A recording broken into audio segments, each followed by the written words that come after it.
ইরাকে যুক্তরাষ্ট্রের সামরিক উপস্থিতি শুরু 2003 সালে। সাদ্দাম হুসাইনের সরকার উৎখাতের লক্ষ্যে যুক্তরাষ্ট্রের নেতৃত্বে সামরিক অভিযান শুরু হলে ইরাক কার্যত মার্কিন সামরিক হস্তক্ষেপের কেন্দ্রে পরিণত হয়। পরবর্তী বছরগুলোতে বিদ্রোহ দমন, সন্ত্রাসবিরোধী অভিযান এবং ইরাকের নতুন নিরাপত্তা কাঠামো গড়ে তোলার কাজে ব্যাপকভাবে যুক্ত ছিল মার্কিন বাহিনী।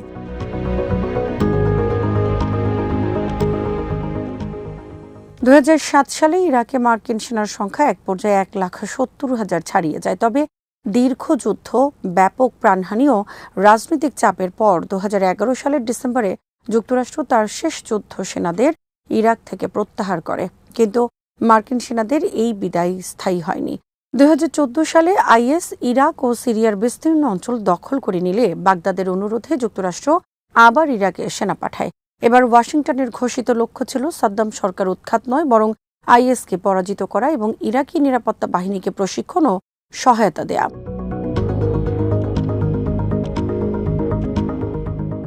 আইএস তার দখলে থাকা অধিকাংশ ভূখণ্ড হারানোর পর 2021 সালে জোটের আনুষ্ঠানিক সামরিক অভিযান শেষ হয়।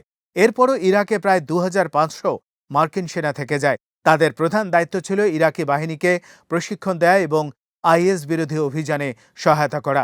মার্কিন প্রত্যাহারের প্রধান কারণগুলোর একটি হল আইএসের বিরুদ্ধে ইরাকি বাহিনীর সক্ষমতা বৃদ্ধি।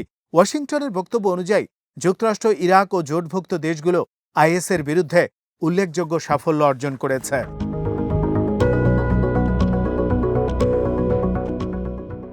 এখন থেকে ইরাকি সেনাবাহিনী, কুর্দিস্তানের পেশমার্গা সহ স্থানীয় নিরাপত্তা বাহিনী সন্ত্রাস বিরোধী অভিযানে প্রধান ভূমিকা পালন করবে। এছাড়া 2024 সালে ওয়াশিংটন ও বাগদাদ ইরাকে মার্কিন নেতৃত্বাধীন আইএস বিরোধী সামরিক মিশন ধীরে ধীরে শেষ করার বিষয়ে সমঝোতায় পৌঁছেছিল।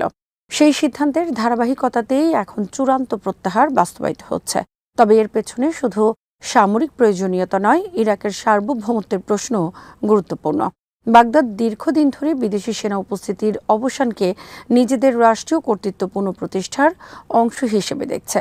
মার্কিন সেনা চলে যাওয়ার পর যুক্তরাষ্ট্র ইরাক সম্পর্ক সামরিক সহযোগিতার পরিবর্তে অর্থনীতি, নিরাপত্তা সহযোগিতা ও পারস্পরিক স্বার্থের উপর বেশি নির্ভর করবে বলে দুই পক্ষ জানিয়েছে।